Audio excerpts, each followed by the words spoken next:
जी नाज़रीन, करमपुर मावा सां इंतहाई अफ़सोसनाक ख़बर जी आगाही शेयर कंदा हलूं। करमपुर भरिसां मच्छी जे फार्म ते चौकी ॾींदड़ नौजवान पुरइसरार नमूने लापता थी वियो आहे। वारसनि पारां नौजवान जे अगवा थियण जो शक ज़ाहिर कयो वियो आहे।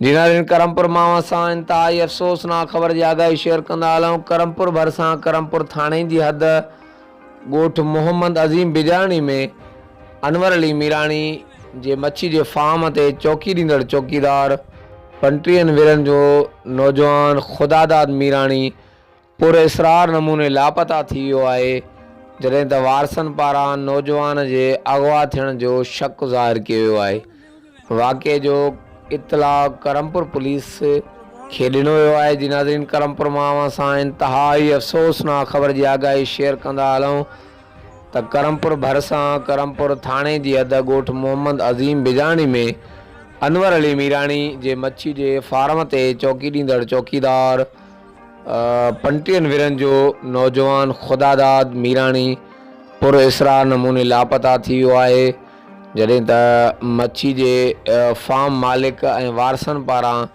नौजवान जे अगवा थियण जो शक ज़ाहिर कयो वियो आहे। वाक़े जो इतलाउ करमपुर पुलिस खे ॾिनो वियो आहे, जॾहिं त ॿिए तरफ़ ॻोठाणनि पारां पंहिंजी मदद पाण तहत हथियार बदन जा पेरा खिया पिया वञनि। जी नाज़रीन, करमपुर मावा सां इंतहाई अफ़सोसनाक ख़बर जी आगाही शेयर कंदा हलूं त करमपुर भरिसां करमपुर थाणे जी हद ॻोठ मोहम्मद अज़ीम बिजाणी मां अनवर अली मीराणी जे मच्छी जे फार्म ते चौकी ॾींदड़ चौकीदार 35 वेरनि जो ख़ुदादाद मीराणी पुरइसरार नमूने लापता थी वियो आहे।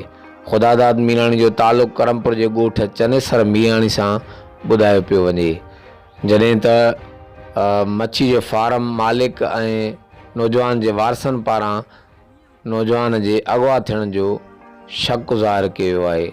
हर वक़्तु आगाह रहण लाइ ॾिसंदा रहो JTN वेब न्यूज़ करमपुर।